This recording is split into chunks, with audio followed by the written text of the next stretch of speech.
400 এবং 500 এর মধ্যবর্তী কোন সংখ্যাকে 12, 15 এবং 20 দ্বারা ভাগ করলে প্রতি ক্ষেত্রে 10 অবশিষ্ট থাকে? এই অঙ্কগুলোকে আমরা মুখোমুখি করব। তো চলুন শুরু করা যাক। তো আমরা পেছন দিক থেকে শুরু করি। গ নম্বর অপশন থেকে শুরু করে দেখা যাক।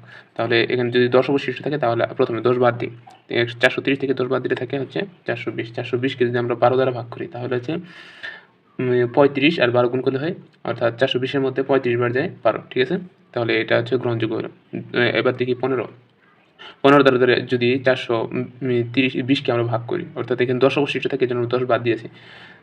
415 দ্বারা যদি আমরা 420 কে ভাগ করে থাকি তাহলে হয় 15, 28 420 এবং 10 অবশিষ্ট থাকে। এবং পরে হচ্ছে 20 দ্বারা যদি আমরা 420 কে ভাগ করি তাহলে হচ্ছে 25, 20 420, 10 অবশিষ্ট থাকে। তাহলে এটা গ্রহণযোগ্য হলো। এবার দেখব আমরা 490 এর ক্ষেত্রে এই সংখ্যাগুলো দ্বারা ভাগ যায় কিনা। তো দেখেন ভাগ যায় এবং 10 অবশিষ্ট থাকে কিনা।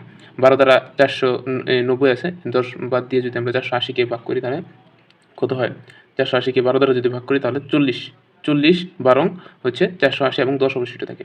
এবং পরে হচ্ছে 15 কে যদি 15 দিয়ে যদি আমরা 480 কে ভাগ করি তা হয় 32, 15 হচ্ছে 480 এবং 10 অবশিষ্ট থাকে। পরে হচ্ছে 20 দ্বারা যদি আমরা 490 কে 490 না 10 বাদ দিয়ে যে অবশিষ্ট থাকে, যেহেতু যদি আমরা 10 বাদ দিয়ে যদি আমরা 420 দ্বারা 480 কে ভাগ করি তাহলে হয় 24, 24 হচ্ছে 400 কত?